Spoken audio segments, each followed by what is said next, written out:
Thank you, everybody, for coming. This meeting is of the Board of Education and Public for the purpose of conducting school district business. It is not to be considered a public community meeting. There's time for public participation during the meeting as indicated in agenda item remarks of the public. Would everybody please stand?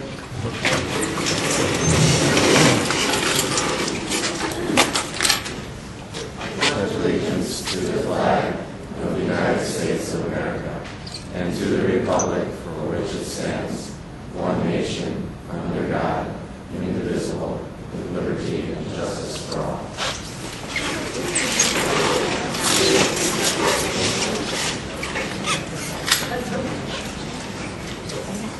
Before we get started with the approval of the agenda and addendum items, we have the roll call. Sure. Mrs. Here. Mr. Gilmore. Yes. Mr. Kopowski. Here. Dr. Bell. Here. Mr. George. Here. Before we do the approval of the agenda, I would just like to remind everybody that we have a little different format where we try to interact with the public. We have students here who are watching to see how government works. We may have differences of opinions, but we will be civil and respectful of each other, please.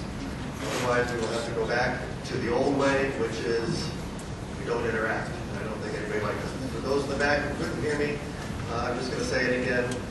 We have a little different format than in the past, wherein we have some back and forth within the remarks of the public. However, we do have children here that are watching how government works. So we will be civil, we will be respectful of each other. We're allowed to have differences of opinions because that's what America is, and we will be civil. Otherwise, we'll have to stop the experiment, go back the old way, which I don't think people want to do. So on that note, we'll approve the agenda. Is there a motion to approve the agenda as presented? Is there a second? Second. Are there any discussions, suggestions on the agenda? Yes, I would like item 13A split off to itself, please.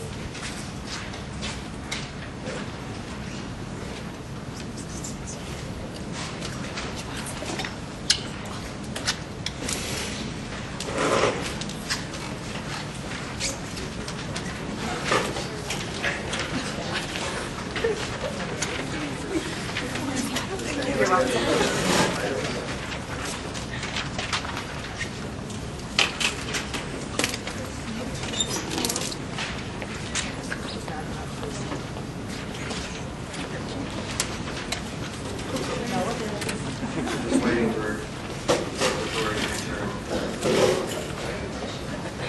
No other items? Can we approve the agenda as amended? Any amendments? And one moment. So 13A is going to become a separate item, so B will become 14, and move everything down. Is that right, Jack? Dan, we could suggest. That's what I heard. Okay. Okay. Oh yeah, there were two B's on there as well. Do you see that? Yeah. Just a clerical thing. So high school would become A, right? Yeah. Okay. You know what, I'd like to pull B out also. High school program studies. Make that a separate one.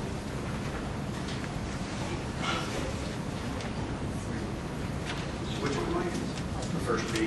The first. Oh, Okay. the first B. Okay. Okay. Okay. All set? Okay, call the roll, please. Lori. Yes. Gilmore. Yes. Kopowski. Yes. Dr. Bell. Yes. Mr. George. Yes. Okay, item number 4, we're going to talk about open enrollment. Open enrollment policy, have some financial discussions, hopefully will be informative, just in case anybody's come to discuss open enrollment here in the audience. So with that, Dan, you want to start, or Jackie? Okay. Go ahead, I'll let. Dan, we'll let Mr. Wilson, our treasurer, start. Thank you. I did prepare a few slides that will be up on the screen, and I provided copies of the table with correction of 3 typographical errors I made in the advance copy you received Sunday. just take a moment. At the last meeting, I was asked to present some information on the financial impact of some of the scenarios being discussed. Can everybody hear in the back? Janice, sorry, have to be a little closer to this.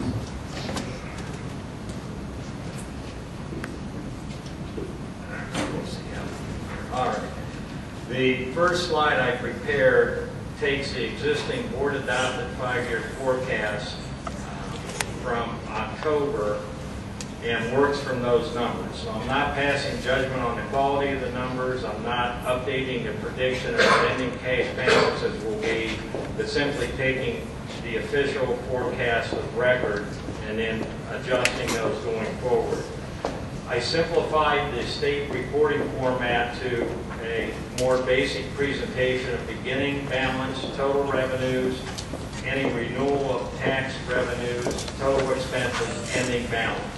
To reconcile this to the current 5-year forecast, you would also have to adjust for year-end outstanding encumbrances. I have not had time to analyze those and excluded them for purposes of this exercise.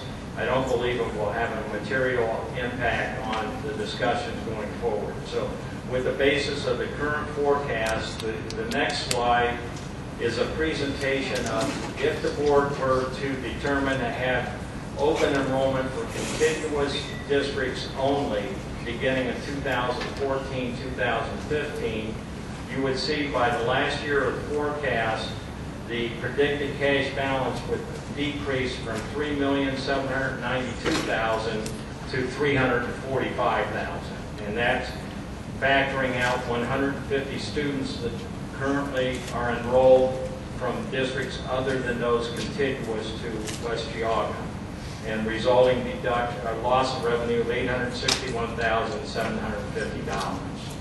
The next slide focuses again on contiguous and open enrollment only, but supposes that would begin in 2015-2016 rather than 2014-2015. Go to the last year of the forecast, our cash balance would decrease from $3,792,000 to $1,207,000. I then looked at what if we eliminated open enrollment altogether beginning in 2014-2015. Currently, the Ohio Department of Education is funding 226.15 full-time equivalent students, and we are receiving this school year $1,299,232. So by reducing that revenue beginning next year, our predicted cash balance in 2017-18 decreases from $3,792,000 to a deficit of $1,404,000. And the last scenario is if open enrollment were eliminated but began in 2015-2016 with that elimination, our predicted cash balance decreases from $3,792,000 to a minus $105,000. So I think the key variables there when you're discussing whether open enrollment is for contiguous districts or no open enrollment is the loss of revenue. Rolling back to contiguous districts, we lose $861,750 a year. If we totally eliminated open enrollment, we would lose $1,299,000 a year. So hopefully this information helps provide some financial impact dimensions to the discussion the board's having. I have a question. No, I'm sorry. We'll do that a little bit later. Thank you, Dan. Thank you.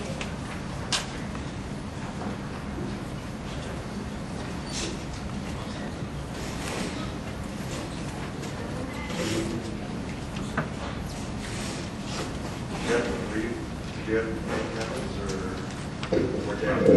Yeah, I guess I can share a little bit of my superintendent's report that is in there. As you know, board members, I included some numbers, and as we talked at the last board meeting, with the open enrollment numbers that I spoke of, and then I made the suggestion to the board at that last meeting that my suggestion moving forward was to maintain the statewide open enrollment for the upcoming school year. allowing the completion of the research that is going on. Following the discussions at the board meeting, I have adjusted the numbers. We had an administrative team meeting. We talked about optimal class sizes as we work through things. Currently, our open enrollment numbers for this year have a K1 capacity. That wasn't quite ready to talk about. Of 135.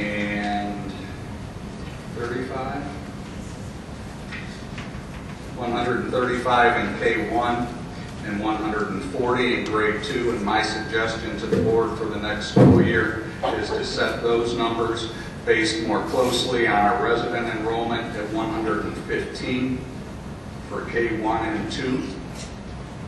Grades 3 through 5 are currently 145 capacity, and we discussed leaving those as is, that capacity. Grades 6 through 8 is currently set at 225 per grade level. And I am proposing taking that number in 6 through 8 to 195, reduction of 30 per grade there. The 225 that we have as a capacity at 6 through 8, we don't get to. So that it is not. It's not an issue as we see things, and we think it is a good number for where we are. And then 9 through 12, reducing that by 10 per grade to 215 students. As I said, we met as an administrative team, talked about this, factored in returning residents that often come from private schools or home schools back, etc. And based on the discussions that we have had, these are the numbers that I would suggest again to the board for consideration. The big thing as we move forward is a decision on the open enrollment period. As probably most in here know, March 1 has been, this past year was the beginning of our open enrollment period. We understand that is something that's going to be difficult to get to, but that March date was chosen for some very important reasons based on getting students registered, getting students scheduled, being able to determine our staffing needs, being able to determine our books, our supplies, all those sorts of things. The sooner we get that done, the better. So as the board has discussions on this, I will again urge, and in fact, one of the concerns I've heard from the board in the past is, we've got kids coming in here and we don't have books or things like that. That's part of the reason why we went to the March 1 open enrollment period, was to get that information in a timely manner to allow the important decisions to be made by the administration. Thank you. Jackie, your turn. Anybody print out the email that I sent today? There's a couple extras. Yeah, no, they don't have color like your email. Somebody else? Yeah.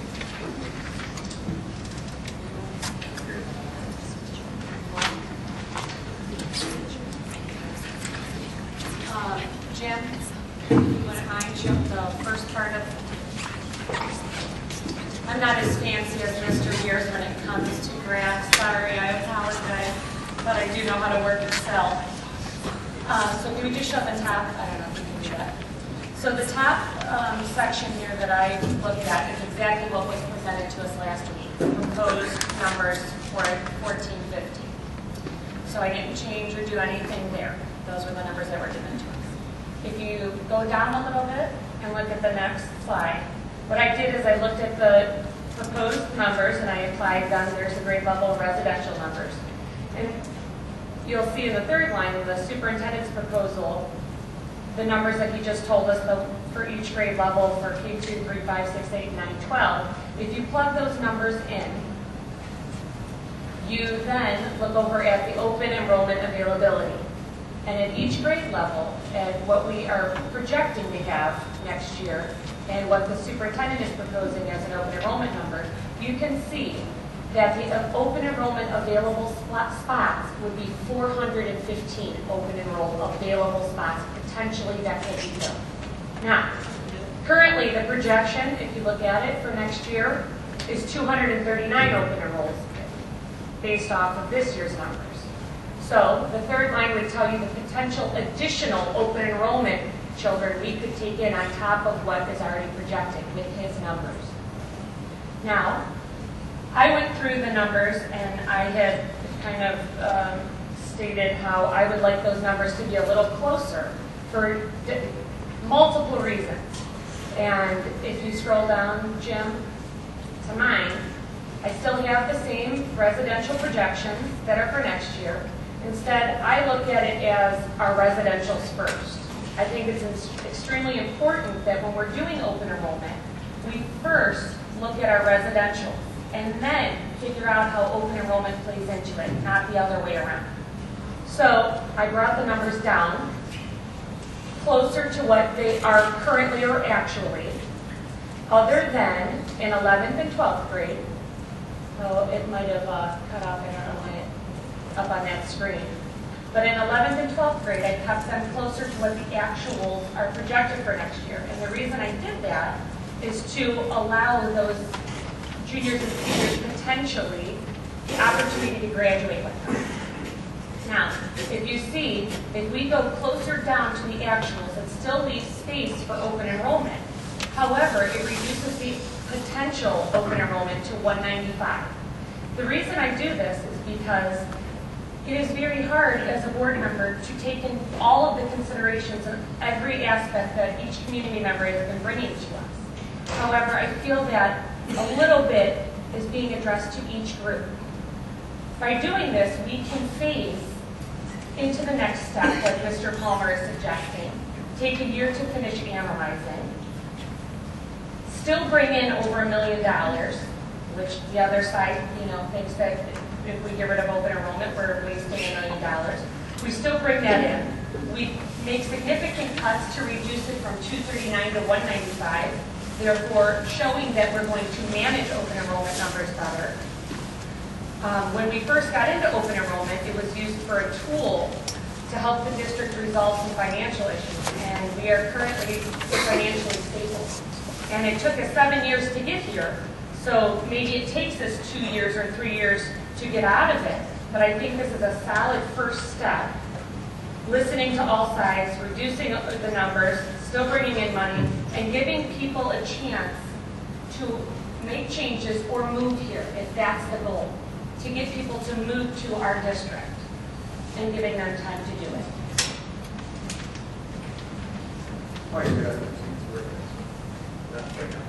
Thank you, Jackie. Just want to thank her for this. You did an awful lot of work on this, greatly appreciated. And there are many, many sides to the story and needs and desires. But thank you very much for all the time that you put on. Yes, Ben. Thanks, Mike. Jim, could we have my slides up there? One first. Yes, I'll pass this down.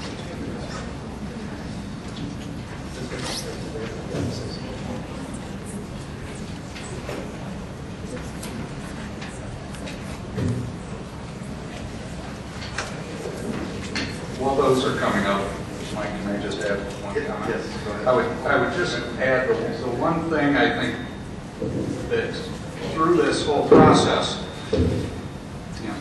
the additional spots, as Mrs. Dettori talks about, potential addition, should not be considered as strictly open enrollment additions, because those are also spots of residents moving in or current open enrollment students moving in. Those are total student spots and not just open enrollment spots that would be available. Very good. This slide shows revenue and expenditure. Now, the reason we're in good shape is because we have that $9 million. However, what this slide shows is that very shortly our expenses are going to exceed our revenue. So the amount that we cut or spend determines how soon we're going to seek new money from the public.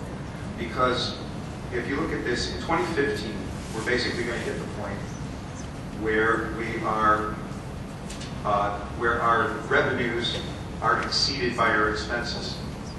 And at that point, we have to tap into that $9 million in order to do things like meet payroll and keep our programs going. So what happens then is, over the next several years, we spend down that $9 million until there's nothing. But then our expenses will still be, about $3 million, I believe, over our revenues, meaning we'll have to seek money. So the question is, how soon do we need to seek new money? If we keep open enrollment at its current levels, we'll be able to postpone the need for new money, possibly even beyond 2018. If we don't, we're going to have to move up our need for new taxes. And at the same time, we have 2 renewal levies to pass. So it puts quite a burden on the public and on the volunteers in this district if we're going to ask them to pass new money and 2 continuing levies, which is one reason for keeping open enrollment at its current levels. So you'll see the line that plunges down. The line that plunges down is our revenues, and that's revenues with no renewals. The line that kind of goes fairly straight, that goes down a little, that's our expenses. So you can see our expenses, because of smaller student enrollment and so on, are expected to be cut a bit. And then when you, I'm sorry, not our expenses, that's our income. I'm sorry, the stable line is our income. But the line that climbs is our expenses. And our expenses will go up because the teachers are going to be expecting a raise, prices go up, all the reasons why things go up, the number of reasons why things go up, and this is what's projected. So the $9 million people talk about is, in a sense, if you want to put off the tax increase for as long as you can, that $9 million is already spent. Thank you.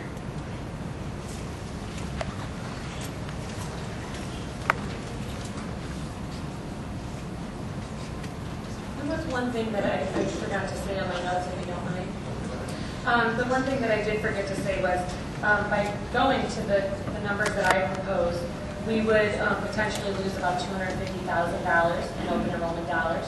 However, I think the board is taking several steps to try to find new ways, again, an alumni association and other ways to make up for that loss. So I think that with the phase out, we would have to cut very little program because we could find other potential ways to make up that loss. Dan, what was our last name, 2005? Sure, somewhere.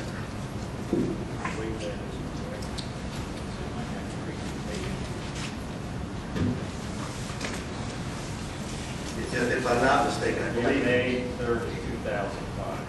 So 2005 was the last time we had new money for operating budget for the school. Since that time, we were asked to have an income tax. We didn't need it. We were asked to have a renewal plus another $1.3 million. We didn't need it. And so, but since that time, we have gotten better at analyzing our numbers and getting a truer forecast that is more on the line. One of the old forecasts I dug up recently said we were supposed to be $19 million in the hole in 2011 using the 5-year forecast. We were $5 million in the black. Now, the 5-year forecast is the tool we use to decide on levies. Let's just go with these numbers and say they're good, which I have much more confidence in now than I did 7 years ago.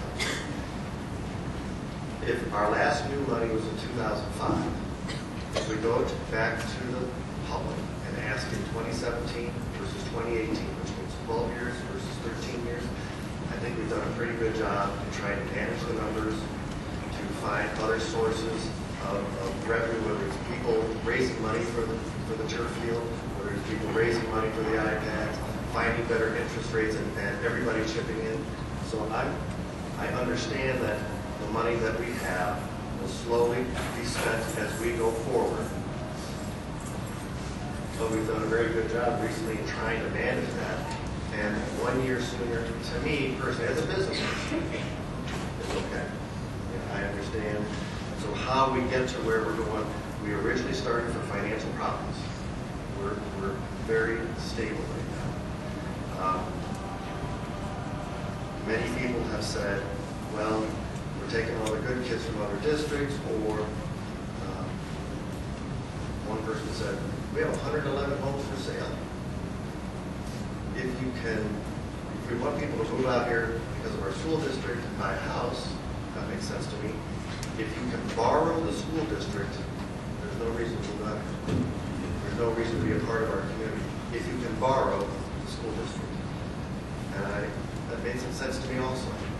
So I appreciate what Mrs. Dottori has done in trying to balance the size of our grades, which impacts the sizes of our classes. We have tried to work with contiguous groups before.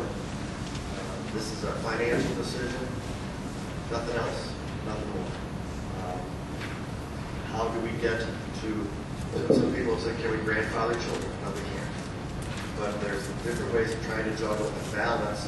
Most importantly is to try to make sure that our numbers are better than we're looking at today than we might have looked at in the past.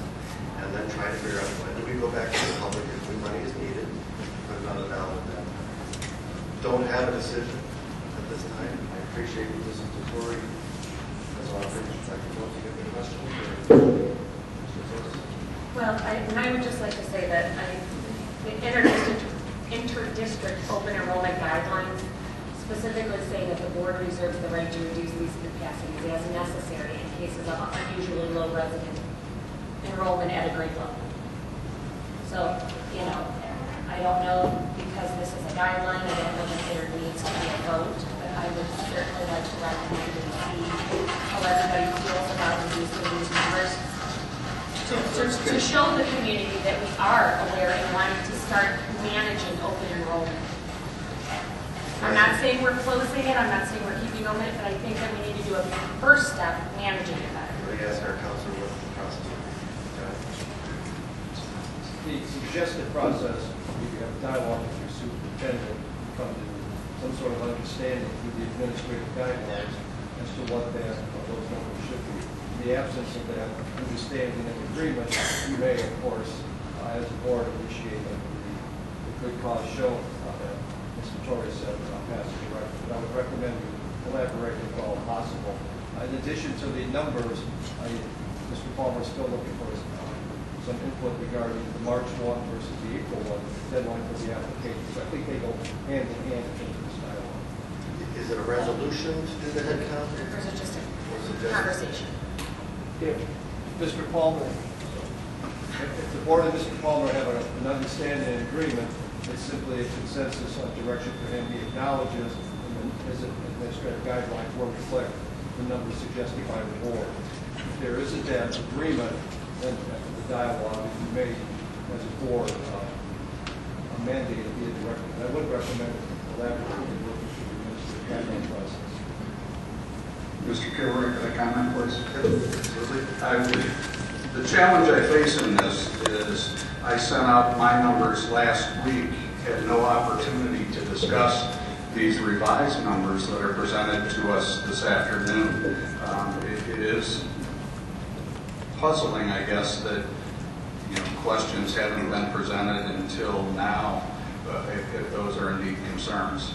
The other items I would like to mention is, first of all, we cannot stop students from leaving, choosing not to attend our school, or students from other current open enrollment students choosing to attend elsewhere.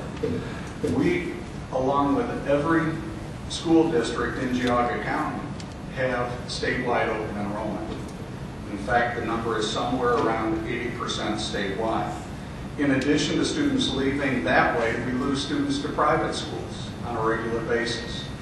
The open enrollment numbers that were developed in consultation with our administrative team after discussing and coming up with what we thought was best. I don't know why that input is not being considered. Sorry.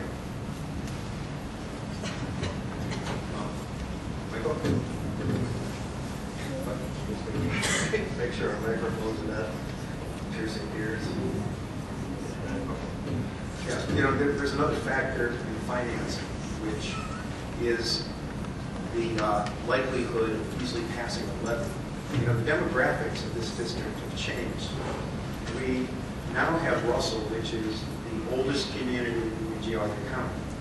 And in fact, we're doing the land use guide plan right now, looking at census data on Russell.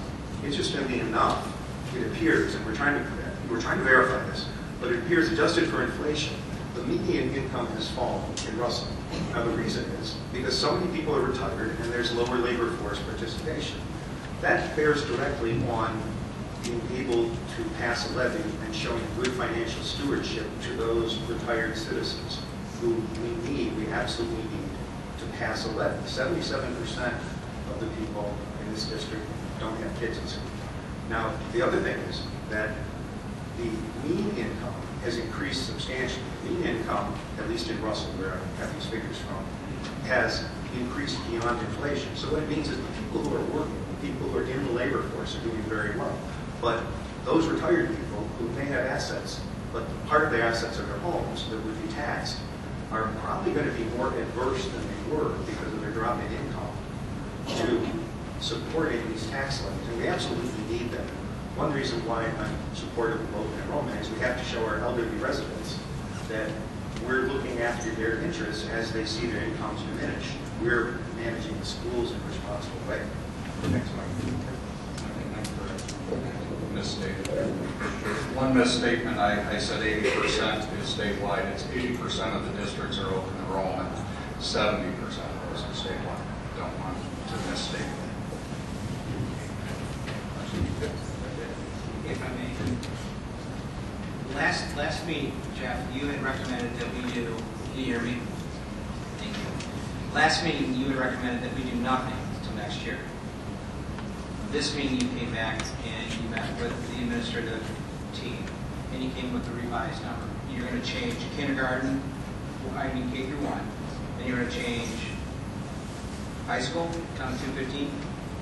I mean, those are the recommended changes you came back with. Last meeting, there were reductions. There were reductions at the middle school and high school and second grade. After further discussion, based on Mr. Kilroy's request to have a discussion of optimal capacities as opposed to maximums, we met and had the discussions that resulted in numbers being presented today. I think this whole discussion has been based on our community. I mean, granted, 70% of our taxpayers are probably people who don't have children in our school districts. I don't think that that's changed then. But the community has said, you know, open enrollment's got it on hand. And so we're looking at a way of bringing that in or addressing it altogether. So in doing so, to keep things the way that they are for another year, I don't think would be responsible. And yet, to do nothing would be absolutely not responsible.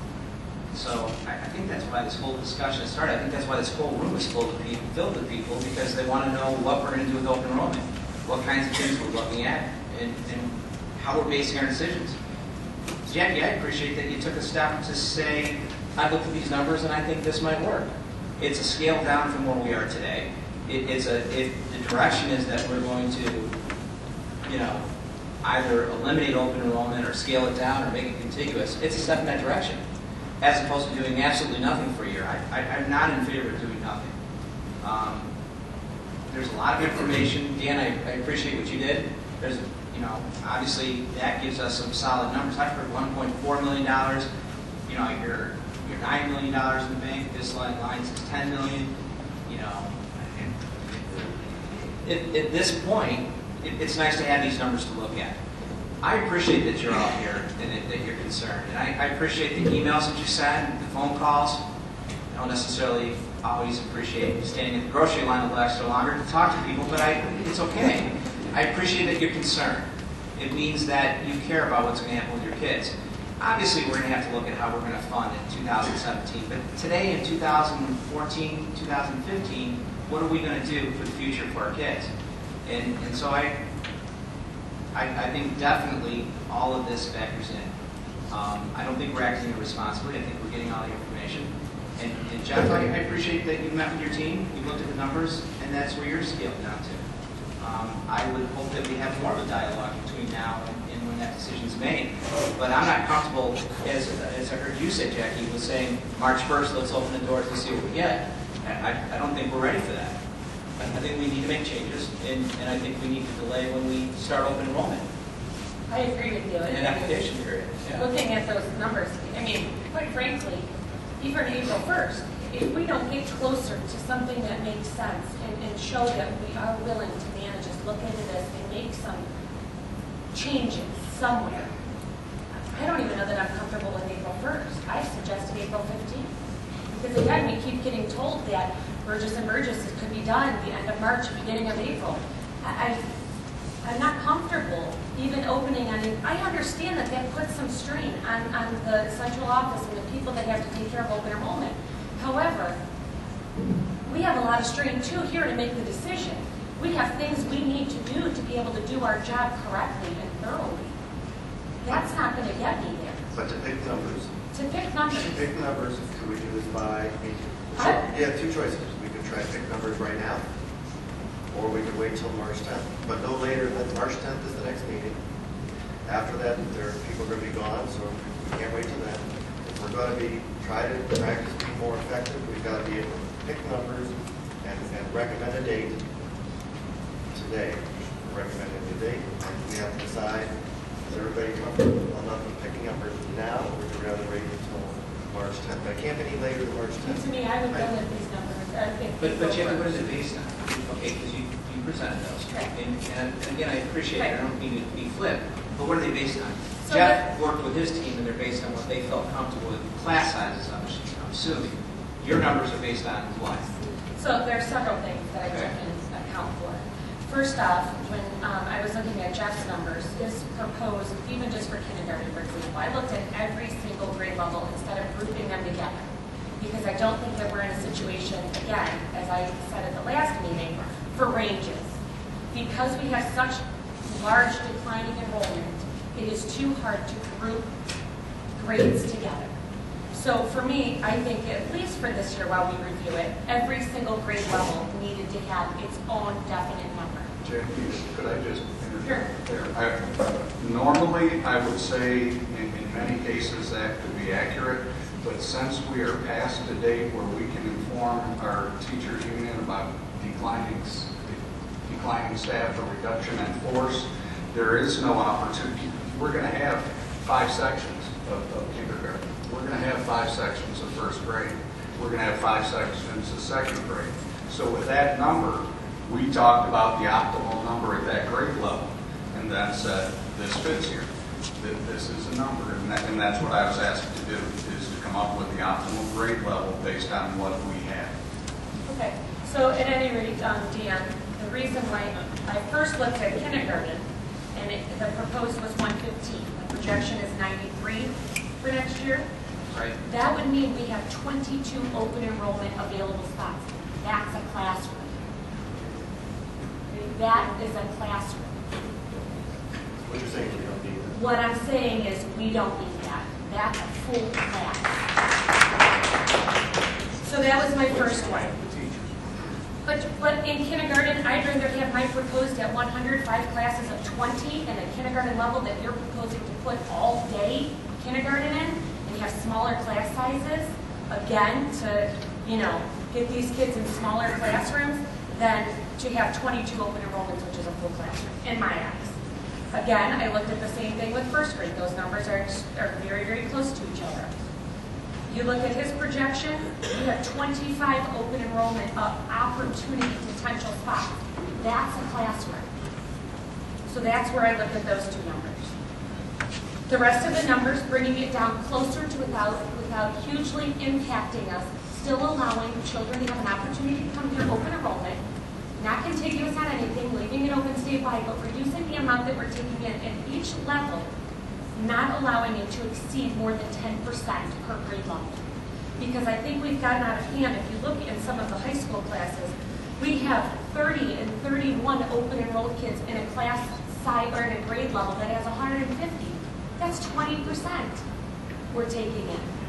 When is it, that's why I think individually these numbers needed to be looked at rather than just saying.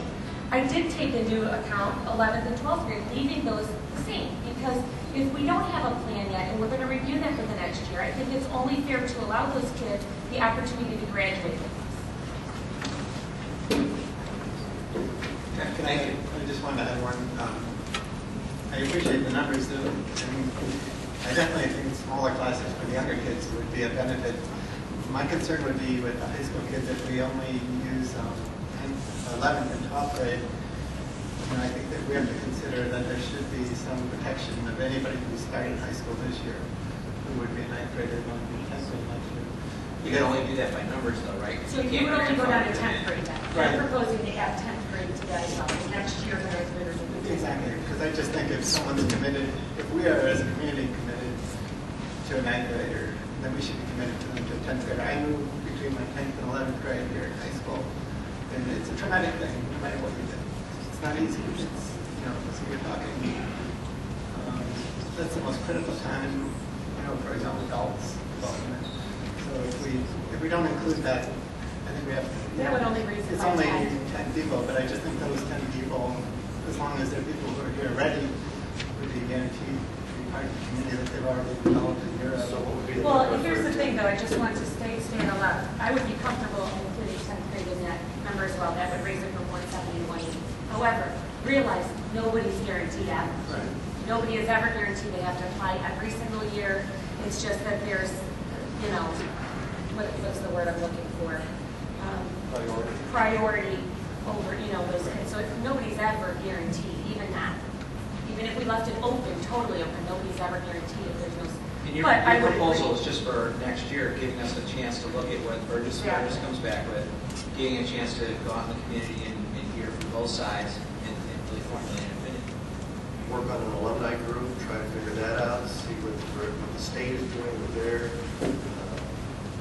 the state changes stuff every 6 weeks. So, And I have to tell you, from a real estate standpoint, I mean, I'm a realtor. There's a lot of families looking at coming into Chestnut, Geauga County. There are a tremendous amount of families looking at this. So it could impact us very favorably in that year, in changing some of how this outlook looks. I'm in favor of this. And Would that be- adjusting the 170 the to 10? 180 for 10th Yeah. grade, would you still be comfortable with that? yeah, I think that would be. Yeah, because then you're doing what Dr. Phelps wanted without, you can't grandfather. So that would be the only way we can do it is by the number. That's the best we could get to it. And it gives you a year to look at this and then decide, yeah, I'm on board.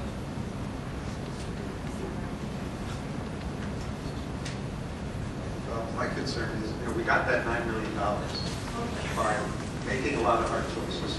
And because we've delayed these decisions, what the superintendent's saying is we have teachers who are keeping on even though we don't have the class sizes.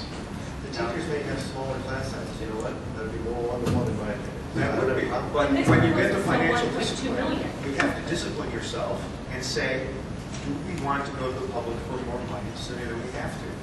This district has been run on financial discipline for years, Mike, and that's why there's $9 million. That $9 million, everybody would like to spend. We could have spent that years ago. That money didn't get spent, and we're in good condition now. We're in good financial condition because people had the discipline to make tough choices. To say, yeah, we can't have 20 kids in a class, but you know what? 25 is pretty good. And that's why we really have to be careful. It's very easy to spend money. It's very hard to get it. Just to use my calculator real quick, that is still, the proposed numbers that we have is still bringing in $1.168 million. So, I'm comfortable making a decision. Is anybody else comfortable making a decision tonight? Tom, are you comfortable making a decision? Jackie, why don't you make that as a motion? Or no, it's not a motion, right? It's no, discussion. he just said, we just have to guide the superintendent. I think you should hear from your superintendent as a summary of what he intends to do as administrative guidelines. Based on the, well, Tom, are you, we got everybody speaking in right now. Like, wait till March, are you okay right now with this? Jackie's comfortable, This I'm would comfortable. mean that we voted to keep it open and close it to just class size. Okay, so we've got more comfortable, Jeff, what is your opinion of this? I think what I would say is the same thing. I would like to have the opportunity to talk through this with the administrative team the same way I did in presenting the numbers that I had originally. We worked through this and came up with numbers that we believe accurate. What I will do is we will convene another team. We have another meeting prior to our March 10th board meeting, and I would like to have a discussion with that administrative team to come back and look at this, knowing obviously that March 1 is not a date that open enrollment will be occurring, but it would occur down the road. I don't, just getting these today and having no discussion prior to today about this, I'm not comfortable in making any recommendations at this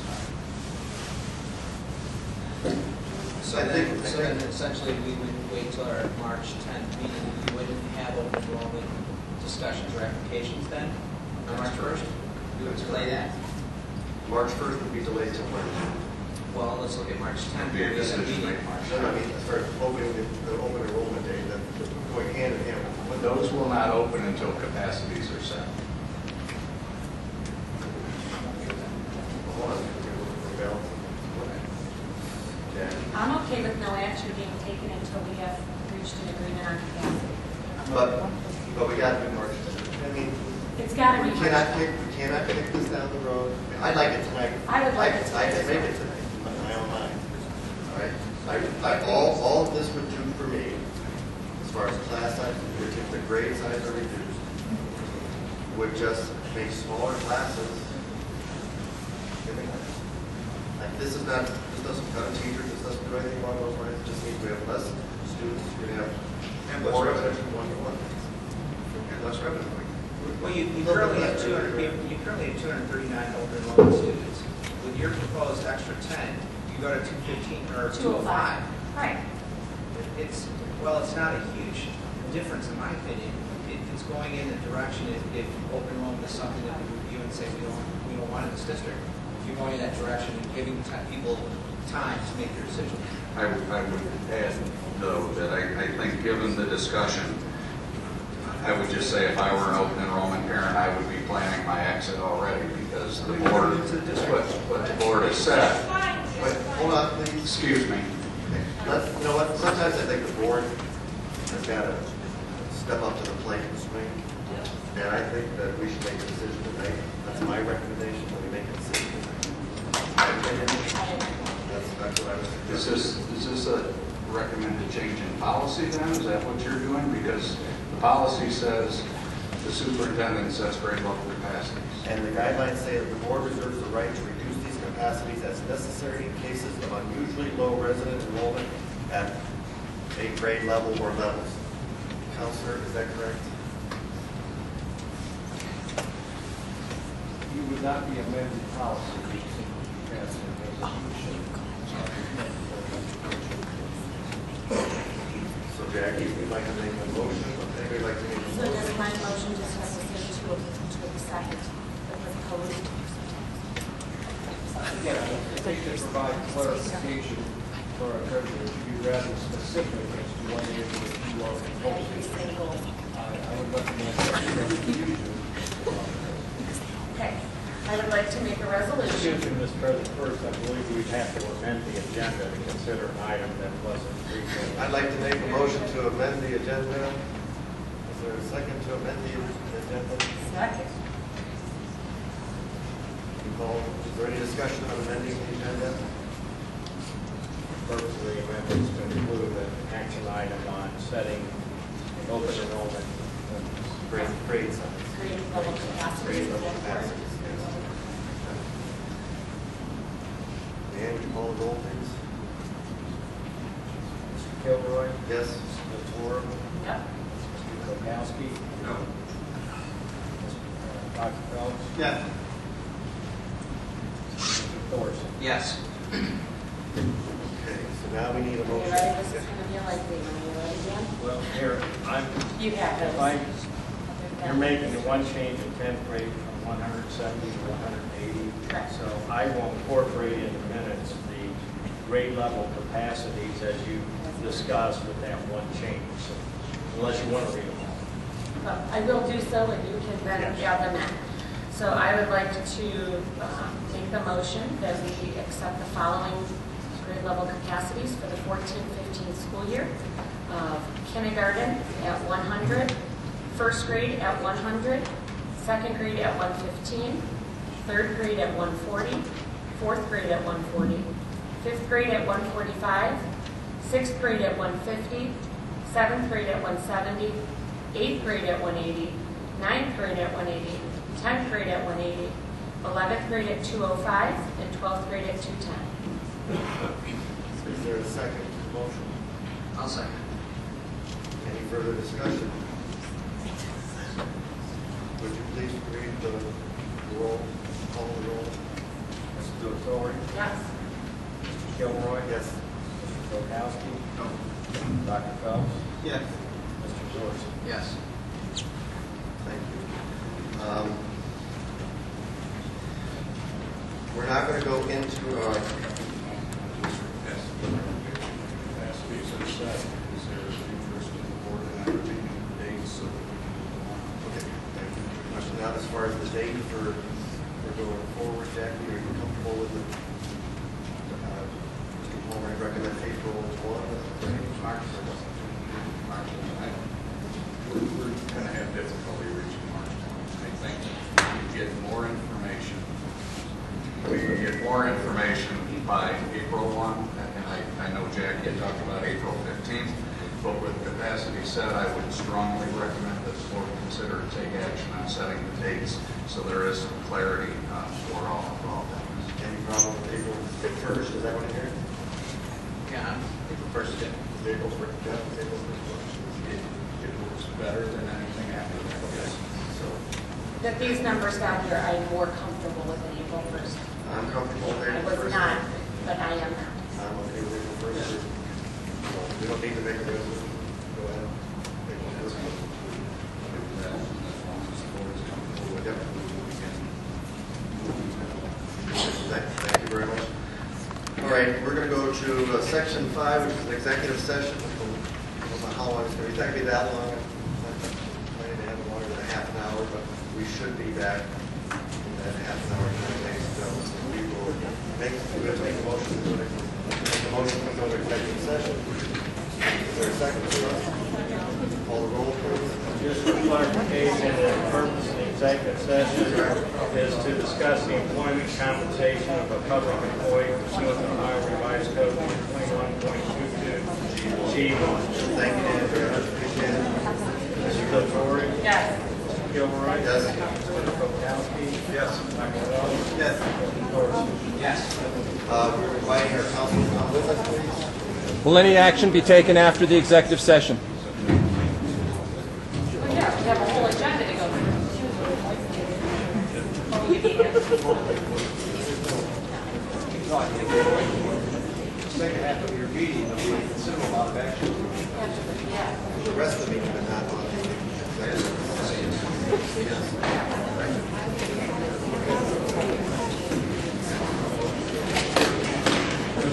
Ladies and gentlemen, we're back. 5 minutes ahead of schedule.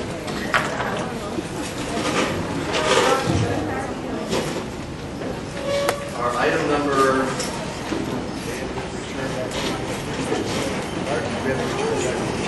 We'll go to item number 6, and that's the treasurer's agreement.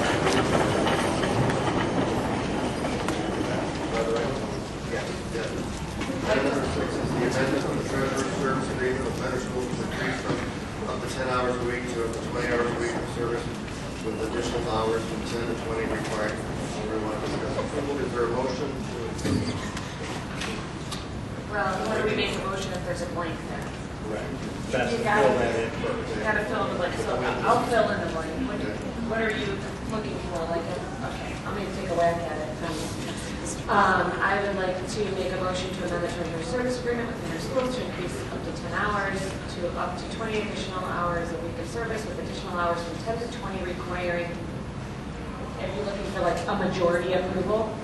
What are you looking for? How about president approval in 5-hour increments? How about that way? Okay, so I'm going to state that. With additional hours from 10 to 20 hours requiring board president approval in 5-hour increments.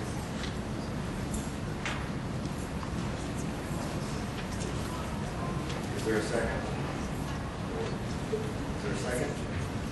I'll second. Is there any discussion, please? I would just like to say that I think, Dan, I wish we could steal you from under you. You're amazing. I'll second that. Okay, there's no other discussion. Dan, can you call the roll, please? Mrs. Lori? Yes. Mr. Gilroy? Yes. Mr. Polkowski? Yes. Dr. Phelps? Yes. Mr. Thorson? Yes. Which takes us to item 7, remarks from the public. Please note all persons wishing to address the board have a 5-minute limitation. Please state your name, address, and topic.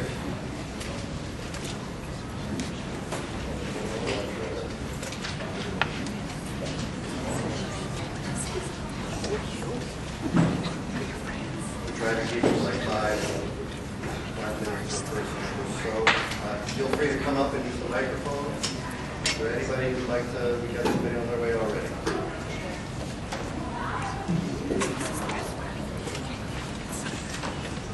Hello, can you hear me? My name is Dawn Richards. I am from Burton. I live on Clarendon Troy Road. And I'd like to address Enrollment. I currently have 2 children who attend the high school on Enrollment. This crusade to stop open enrollment and the conversation about the taxes isn't even what the real issue is. It's being used as propaganda to stir the emotions of the taxpayers. And it's just not true. Louder, please. Okay. And if I remain quiet, well, I think I understand pretty well what the basis of this is, then it makes me complicit in a wrongdoing. And I will not be complicit in what I see as an act of discrimination. On February 3rd, I attended a board meeting, and before I went in, I heard a gentleman say to another who did not attend the meeting that he moved out of the ghetto for a reason, and he was proud to say so. He did not attend the meeting. I'd like to provide some facts that haven't been discussed. If I moved into the district tomorrow, and hypothetically I bought a home like Anthony Posley's,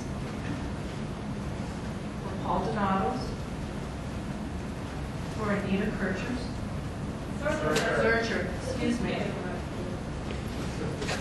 I would actually be providing less revenue to the school district because the contribution for an in-district student is $3,312 per pupil. As an open enrolled student, my 2 children bring $5,745 each. So that's $11,490 that I contribute. If I bought one of those 3 homes, the contribution directly with the taxes and the state's contribution would be less than $9,000. So I'm a little offended by the comment that we borrowed the school district because it's not being borrowed. We're not freeloading.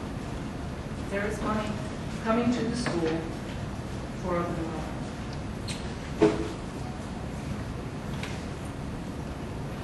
Also, if I bought existing construction, I would simply be supplanting somebody who's already paying taxes on that property. And I could move into the district and rent a home and pay no property taxes that would result in no revenues to the school district. So there are ways around it still. It's not my intention to cheat anybody out of their tax dollars. I pay tax dollars to a school district that I don't use. But this is America, and we fund public education. And all of our children are entitled to a public education. This isn't a private school, and it's not a members-only club.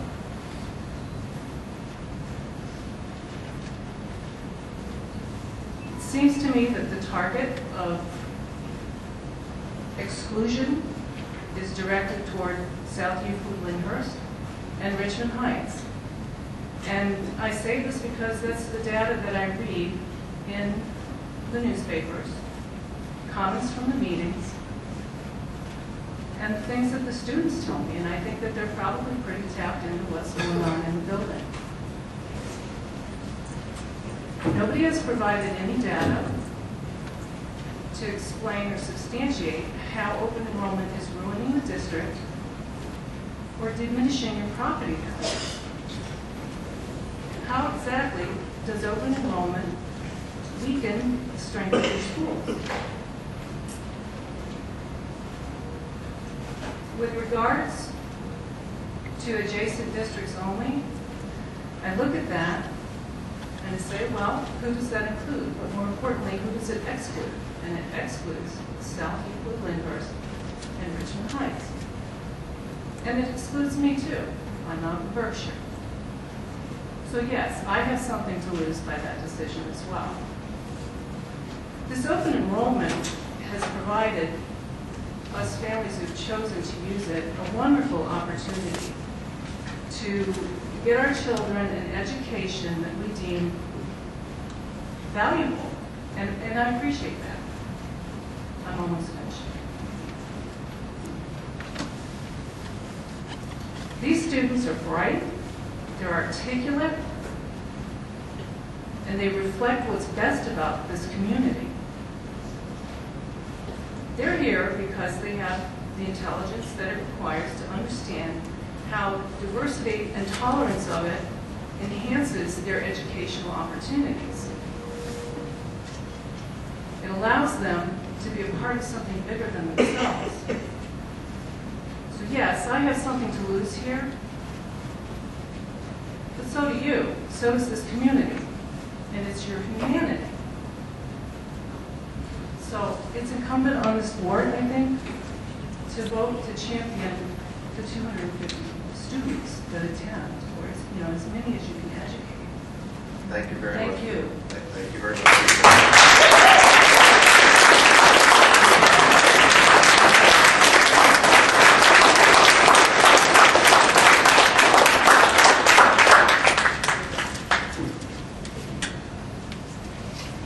This man in the back.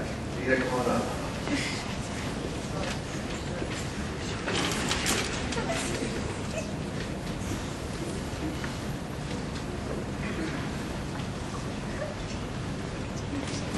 I will try to give people the heads up with 30 seconds to go just in case. Thanks for your comments, I appreciate that.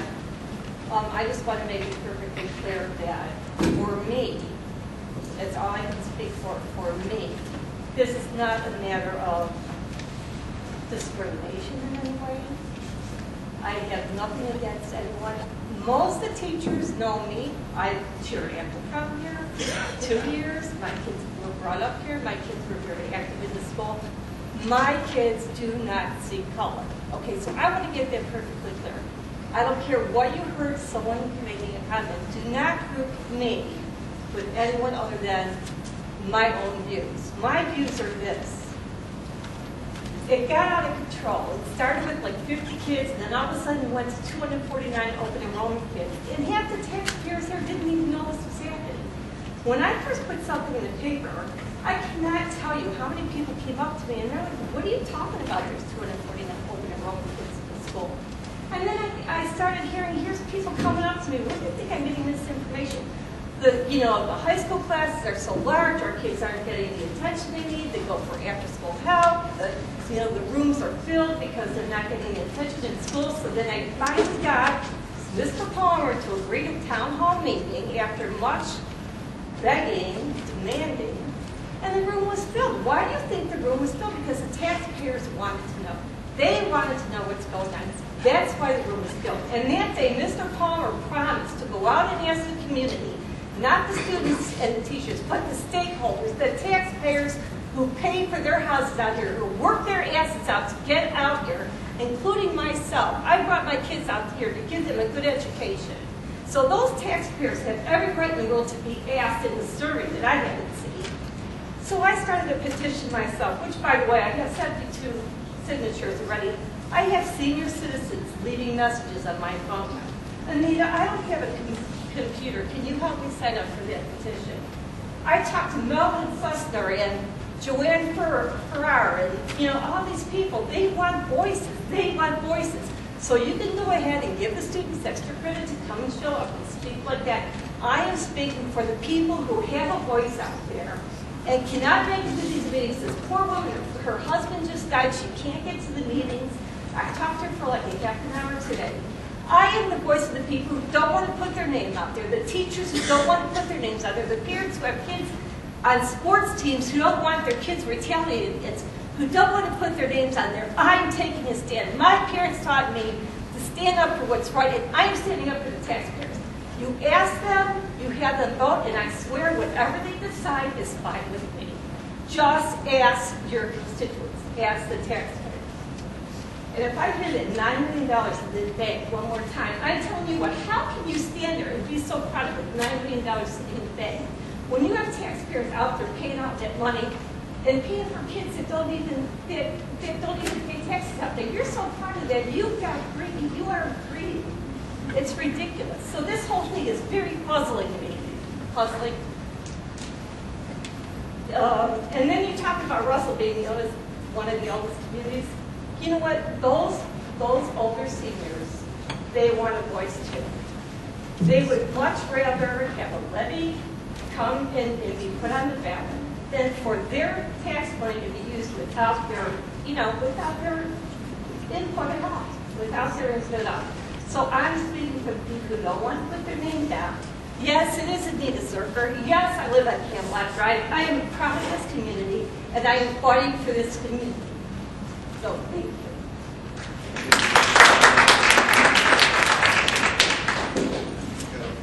I don't know that I need to write. I just have a question. I'm an old lady from Russell who's retired. And I just want to know, our class is going to be smaller if we get rid of open enrollment? I was not it sounded like... We need your name and where you live, ma'am. My name is Jane Stanich, and I live on Sugar Tree Drive. And I'm for open enrollment. I guess I'm one of the few. I'm old and I'm still for open enrollment. I vote for all of it. But I was under the impression that our classes were going to get smaller if we get rid of open enrollment. I just thought there would be, that's what it sounded like you thought, we were going to get smaller classes. I didn't understand that would be the truth. Is that true? The classes will all be smaller if open enrollment is ended? We got Mr. Palmer answer that.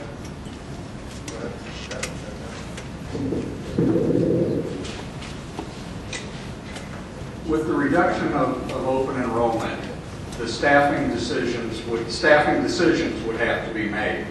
As the charts that were shown earlier indicate, if you eliminate students and or revenue, whatever that revenue is coming from, without adjusting your expenses, you're going to end up having problems. Typically, when there's a reduction of enrollment, there's a corresponding reduction in staffing to meet that, which in October at the State of the School, or at the Community Forum, I talked about, I used examples from the elementary. Those are still available on the website. Those showed that eliminating open enrollment could have the opposite effect of increasing class sizes if teachers are reduced. That's the other part of that equation. Okay, so I'll just interject at this point here. It's not my intention, not my impression, not my understanding. If we modify the open enrollment and our revenues go down a little bit, that's going to touch a single teacher. It's not my intention to do that. So if you have the same number of teachers and there's just a few less children, then the class sizes would become smaller. There would be more one-to-one. It's not my intention, my recommendation, my understanding in any way, shape, or form that right now we need to reduce a teacher at all. Period. And we may have, Mr. Kilburn. I think regardless of the open enrollment conversations and anything, we had declining enrollment that no matter what, Jeff, were you looking at any type of reductions, whether regardless of this happening or not? Were there, every year we make necessary reductions were reductions last year based on declining enrollment. This year, there has been no discussion of that, so there are no reduction in force notices forthcoming. Will there be reductions, possible reductions recommended because of attrition? There could be.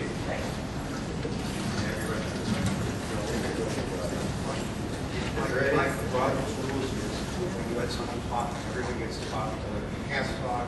That's Robert's rules. We're run by Robert's rules. Nobody gets an opportunity to respond to everybody else talking. Otherwise, we'll be here for another 4 hours, and a lot of people said, We have to run our meeting by some Robert's rules. of the public. You've spoken, Jackie's spoken, I don't get to speak.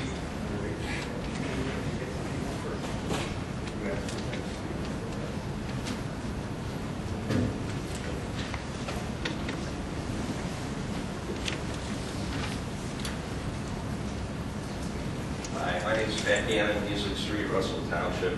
Sorry to derail the train, but I'm here to speak in favor of the superintendent's recommendation for all-day kindergarten. When I found out that you guys were considering it, I did some research, and I think the empirical evidence is clear that all-day kindergarten is better for our children. It's better math scores, better reading scores, and better language scores. The empirical evidence aside, what spoke to me clearest was I asked a friend of mine who's a teacher on the West Side School District. She teaches first grade, what she thought. And she said within 1 week she can pick out which students have attended all day and which students have attended half day. So I just asked for their support in investing in their children. Thanks.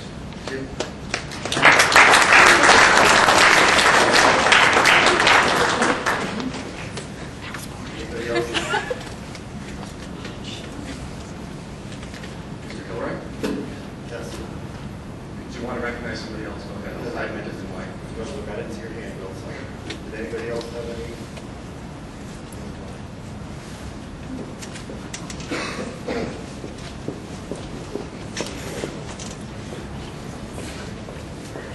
My name is Colleen Crawford, and my son is at West High School, openly enrolled. I am an alumni, and 2 of my kids went here. One is already graduating, it's a sophomore right now. I have a lot to say about this, and I think there's so much confusion out there, and I hope you'll bear with me, because as I listen to the board speak, that of course, encouraged me to write some more notes and points of talking. Number 1, Mr. Superintendent, thank you. I also agree with the last person that spoke. I think your numbers are spot on, and I think that it would have been better to have more numbers in the school, and I have some logic to that. I want to make first what I would consider what I would call a pro and a con chart, because I think there's a lot of pros about open enrollment that people aren't thinking about, and I think there's also some confusion relative to the numbers. So as far as the income goes, revenue to this school is critical. There's no question. And congratulations on creating $9 million, because you guys need it. There's no doubt. Even in my day, it was impossible to pass a levy, and I graduated from here in 1983. Bottom line is revenue means opportunity. And what we have to think about here is that we don't want necessarily new taxes to come into school, especially in a dwindling child population when it is elderly people that are already facing issues economically with their retirement funds and don't have money to pay additional taxes in.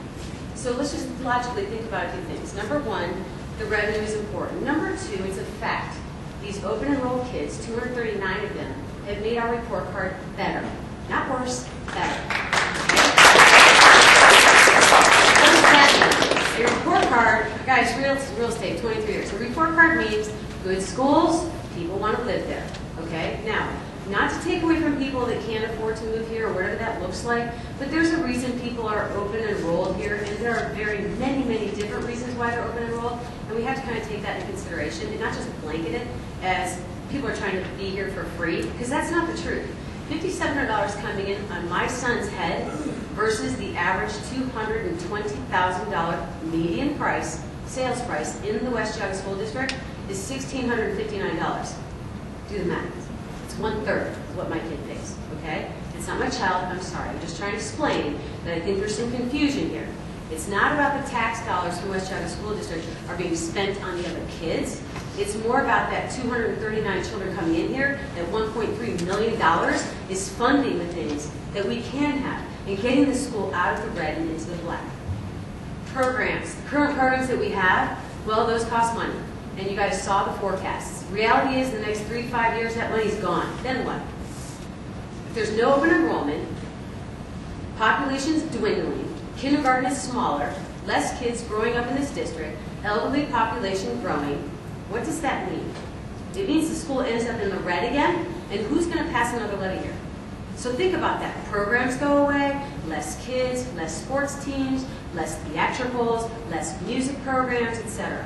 It goes way beyond our nose right here. This is called our future. Staff, the current staff that we have made this school a blue ribbon school. We need to be proud of that. Same with the kids. And to let the staff go away in this journey of creating finally a bank roll that can actually pay these people, but to continue those funds coming in, so not only we keep those staff, but attract a brilliant staff to teach brilliant children, no money can't do that.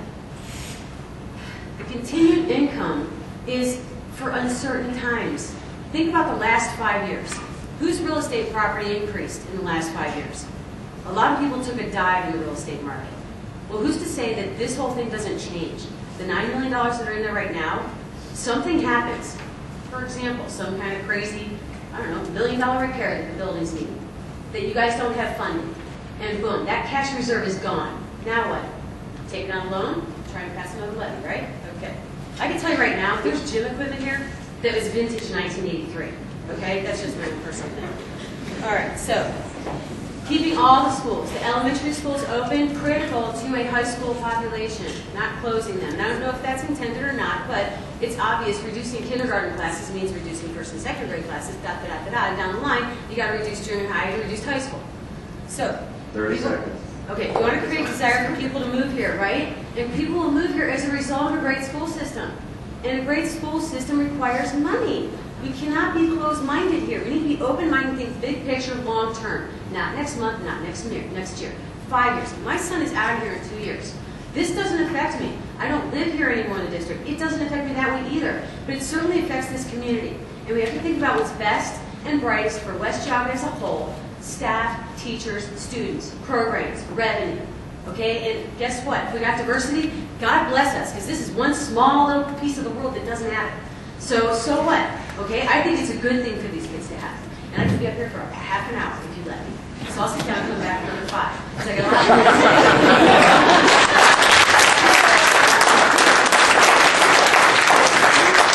One last thing to say, because the obvious to me is whatever we're doing is working. Whatever we're doing is working.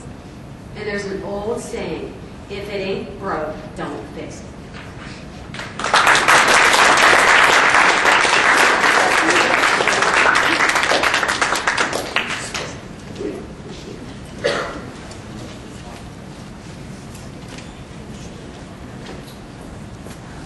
Chris Yeager from Novelty, Superior Novelty.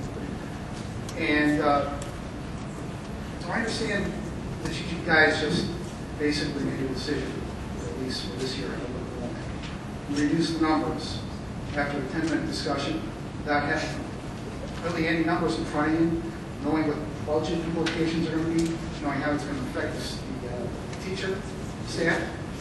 I mean, I think you just said it's not your intentions of reducing the teachers. You have no idea what's going to happen. Yes, I do. Now, how would you know that when she just presented this budget to you just about an hour ago? And which leads me to I heard Mrs. Vittori. I think I heard you say that you emailed everybody earlier today about this budget. I don't know if that's a violation of sunshine law. You may want to be careful. You're allowed to email back to this Are you? ahead of time for people to. All right, okay. I'm not sure, because it seemed like everybody knew what was going on before it was presented to me. That did it as well. But again, how is this going to impact the class schedule? The class curriculum? Is it going to take away AP classes? I don't think, it's kind of stunning that you made a decision like this after about a 15-minute discussion in a handout. Usually, sometimes it takes months to make much smaller decisions. And it really is kind of surreal to watch this unfold. Because I just went to the Newbury Berkshire meeting they just had last week. considering their possible consolidation. And those schools are struggling financially. Newberry may already be deficit spending. I'm not sure if Berkshire is on the verge of it. And they would kill to have this opportunity to have all these students, padding their budget, keeping them in the black years down the road. Both of those schools do have open enrollment, but they can take advantage of it.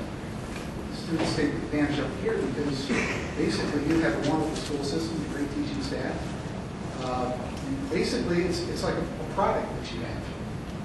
And your product is you put out a good educational system. And you should be taking advantage of that, and you should be collecting $5,700 per student. It looks like if you keep open enrollment, it's going to keep you in the black for the next 5 or 6 years. And elimination of open enrollment, even partial open enrollment, you're going to see deficits a lot sooner than that. And I heard, I think it was Anita, I heard her arguments I didn't really quite understand, calling $9 million in the bank greedy. I don't understand where that's coming from. You have been able to keep the school system functioning, keep it in the black, you've been able to keep the curriculum high and the scores high. And I know that since the old kids have been started, about 7 years ago, their test scores have been going up. I talked to my son, I talked to his friends, and the teachers. I don't see any problem with the open kids. I don't see that they've been an issue in terms of disciplinary issues. It's just really crazy to me that this discussion is even going on. So that's all I can say.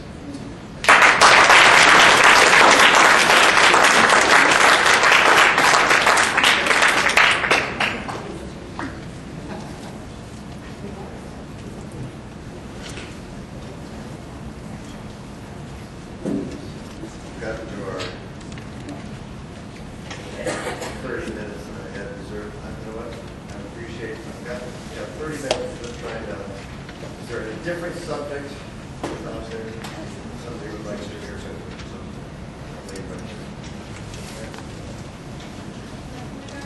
Yep, last one.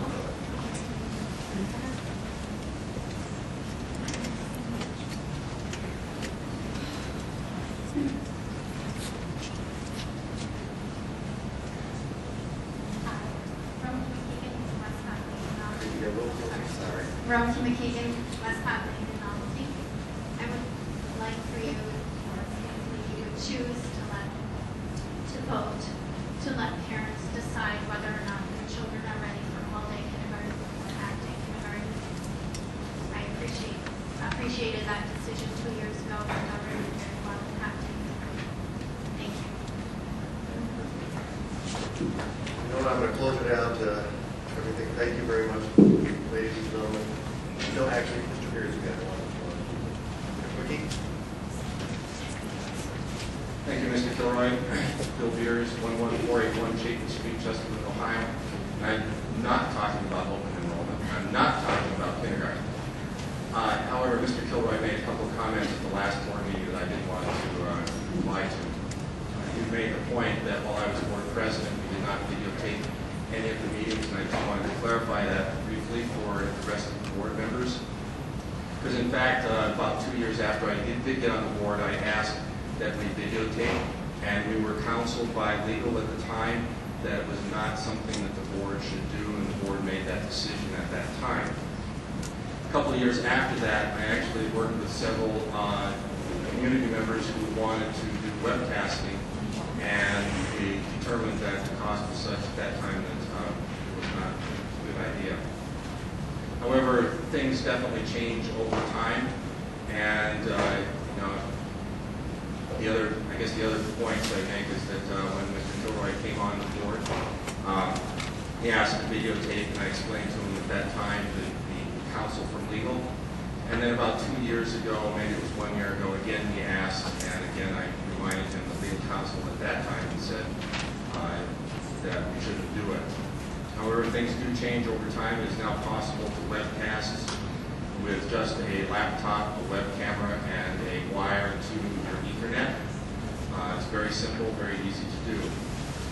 However, I decided, since I wasn't on the board anymore and not restricted by legal counsel's board member things, to not videotape, that since you folks have talked about transparency, that it was maybe appropriate for me to help by videotaping, and so therefore I have done that. And if you would like to see them, they are unedited on YouTube for anybody that would like to see them. I would suggest, in the spirit of transparency, that the board consider talking to legal counsel and maybe deciding that they want to videotape again.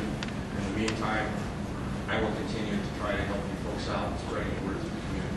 Thank you. Thank you.